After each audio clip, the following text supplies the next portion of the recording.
Hey, Kofogel here for Random Wednesdays, and I decided I'm going to read a story because I think it has a good moral and useful moral. It's called Wemberly Worried by Kevin Henkes. And it was a book that was given to my son, and I never realized its value until I was just kind of perusing the library of books that my children have. So away we go. Wemberly Worried by Kevin Henkes. Wemberly Worried by Kevin Henkes. Wemberly worried about everything. Big things. I want to make sure you are still here, Mom and Dad. Little things. And things in between. Mama, what if I shrink? Wemberly worried in the morning, she worried at night, and she worried throughout the day. You worry too much, said her mother. When you worry, I worry, said her father. Worry, worry, worry, said her grandmother. Too much worry. At home, Wemberly worried about the tree in the front yard. What if it falls on our house? And the crack in the living room wall? What if it gets bigger and something comes out of it? And the noise the radiator makes? What if there's a snake inside? At the playground, Wemberly worried about the chains on the swings, the bolts on the slide, and the bars on the jungle gym. Too rusty, too loose, too high. And always she worried about her doll, Petal. Shouldn't Petal have a car seat too? I found her, sweetie. Petal's lost forever. I'll wait for you, Petal. Don't worry, said her mother. Don't worry, said her father. But Wemberly worried. She worried and worried and worried. When Wemberly was especially worried, she rubbed Petal's ears. Wemberly worried that if she didn't stop worrying, Petal would have no ears left at all. On her birthday, Wemberly worried that no one would come to her party. See, said her mother, there was nothing to worry about. But then Wemberly worried that there wouldn't be enough cake. This is the best present ever. I wish I had my birthday today.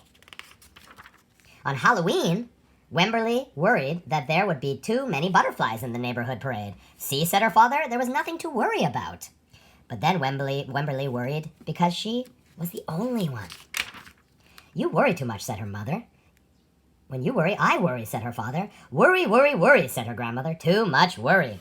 Soon Wemberly had a new school. Wemberly worried about the start of school, more than anything she'd ever worried about before. By the time the first day arrived, Wemberly had a long list of worries. What if no one else has spots?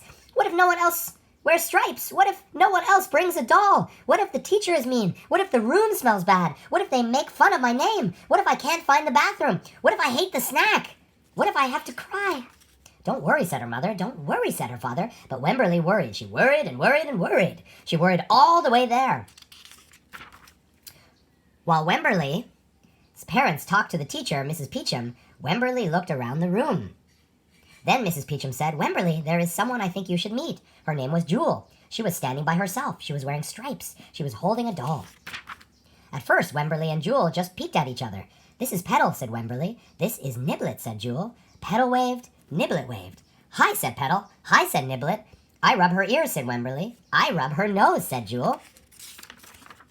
Throughout the morning, Wemberly and Jewel sat side by side and played together whenever they could. Petal and Niblet sat side by side, too. Wemberly worried, but no more than usual, and sometimes even less. Before Wemberly knew it, it was time to go home. Come back tomorrow, said Mrs. Peachum. As the students walked out the door, Wemberly turned and smiled and waved. I will, she said. Don't worry. Well, that was the story, and I think it's a valuable lesson because we as grown-ups worry constantly about bigger and worse things, and I think, it's important to not worry. Don't let those intrusive thoughts ruin your day. And the reason why Wemberly was okay at the end is because she made a new friend and she occupied her mind with the present moment instead of focusing on what if this, what if that, and what could be. And I think that's what we need to do, is focus on the present moment, what's right in front of you, and then the ruminating or the intrusive thoughts or overthinking or overanalyzing will come to a stop, and we will truly know what it means to be in the moment. And we can learn so much from children's stories and from children. So be in the moment, people, and find something to occupy your space other than your own crazy thoughts. That's what I do. So, catch you next time. Well, I hope you enjoyed the video on Random Wednesdays, and please hit the like button if you liked it and hit subscribe, and I thank you so much for your support.